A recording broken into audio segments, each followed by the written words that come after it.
Hey guys, Mike here.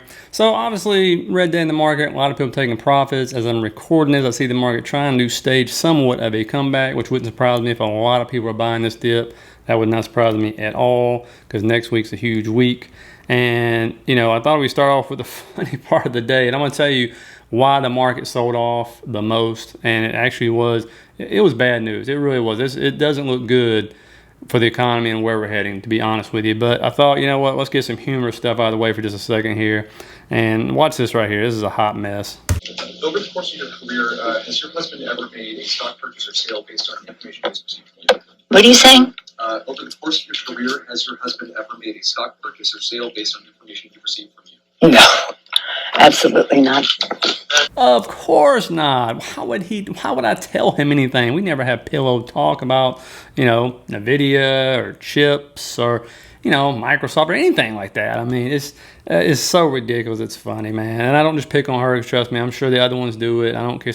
It's not related to party. There's plenty of Republicans, I promise you, that absolutely, you know, trade like it's their full-time job instead of being a senator representative. It's insane. But let's get to the reason why the market really sold off today. And I can promise you this much.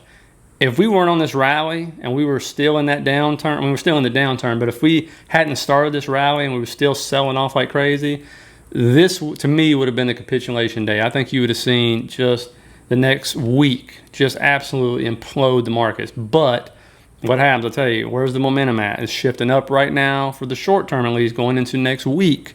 And so this right here, though, the PMI data comes out, and boy, was it unexpected like this. And so PMI registered 47.5 in July, down notably from 52.3 in June, which we're going to get into, to signal a solid contraction in private sector output. Flash estimates showed the rate of decline was the sharpest since the initial stages of the pandemic in May 2020, as both manufacturers, and here's the key, service providers reported subdued demand conditions. New export orders fell for a second successive month, and new orders returned to expansion territory, but the increase was only modest, and the exception of June's decline was the weakest in the past 2 years.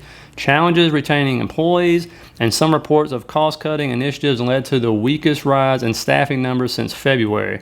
On the price front, the pace of input price inflation eased again, which is good, from May's series peak, and was the softest for 6 months, and the pace of charge inflation slowed to the lowest since March 2021. Looking ahead, business confidence among U.S. companies slipped to the lowest since September 2020. And of course, when that news come out, boom, it's like the short seller said, get out of here. Get some of my money back today, big boy. And what's important to understand here, guys, this is a leading indicator, not a lagging indicator like employment or inflation. And so a lot of people take this pretty dang serious. And, you know, basically it's the report of how businesses are doing, right?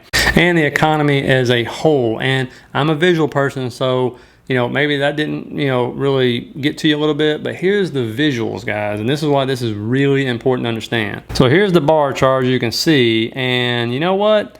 I don't know about you, but that is a substantial drop-off. And if I look to the left, going from March on there, I kind of see a trend. Maybe, is it a downward sloping trend? I think it is. What do you think, guys? I mean, that's what it looks like to me, and this one really gets it to you because look at the zero line. How many times has the U.S. PMI composite output index dropped below that zero line?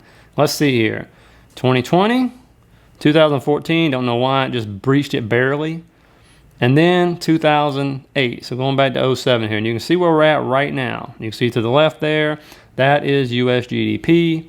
And you can see that doesn't go below the zero line very often either, right? Except 08. 2020 and a couple times you saw, which is maybe what we're doing now, in 2011, 2014, 2016. And so this could be a blip, absolutely. But if we look at, you know, right here, and this is where the problem is. Services PMI was the big one. Manufacturing dropped just a tad. But look at the services PMI. And the reason why this isn't good, and by the way, if you get anything out of this, please hit that like and subscribe button for me. I really appreciate it. Think about sharing the video. As always, guys, thank you for all your support. Is because what's the majority of our economy made up of? Services. It's like 70% or something like that. And so remember, we don't really make a lot of stuff. Our government sold blue collar workers and us out many years ago to China. Okay, and so that's where the big problem comes in at. And that's why you see, and I told the members about a video I put out today to them, is look at what AT&T said. People aren't paying their phone bills. Verizon said they can't sell cell phones. Their growth is slowing. Those are the two biggest in that business. What do we live on all the time? Cell phones. What's one of the cheapest things we pay for in our lives? Our cell phone bills. What's cheap to buy? A cell phone, really, when you think about it, compared to your energy bills, your groceries, your rent, your mortgages. Really? I mean, and so that's a problem. It really is. And the other thing to look at is what American Express did today. What they do? Raise their guidance. Because we're spending on that credit card, baby. We're running it up. Running it up. You know, and so isn't that interesting? And so, you know, that's why you see the sell-off today. Again, it won't surprise me if the market ignores it. And why? Because of what's coming up next week. I mean, look at these earnings. Apple, Microsoft, Google, Amazon, Facebook, Visa, Exxon, MasterCard, Pfizer, Chevron, Coke, Merck, McDonald's. That's some pretty big ones, isn't it?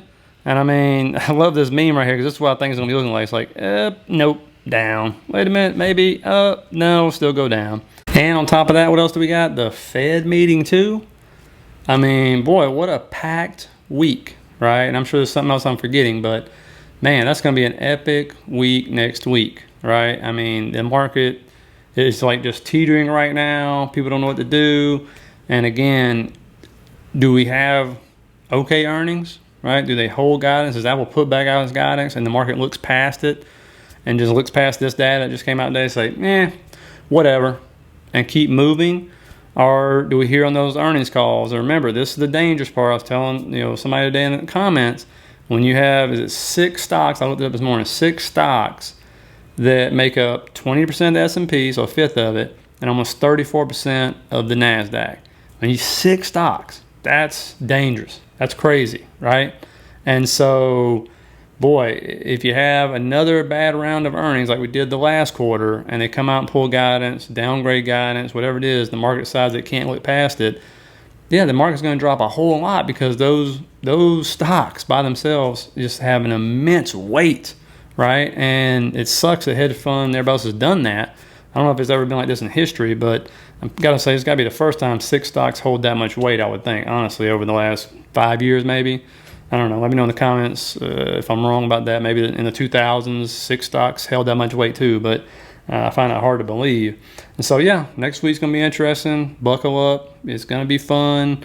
Every day's going to be an adventure. So hope you guys have a good weekend, and I'll see you Sunday.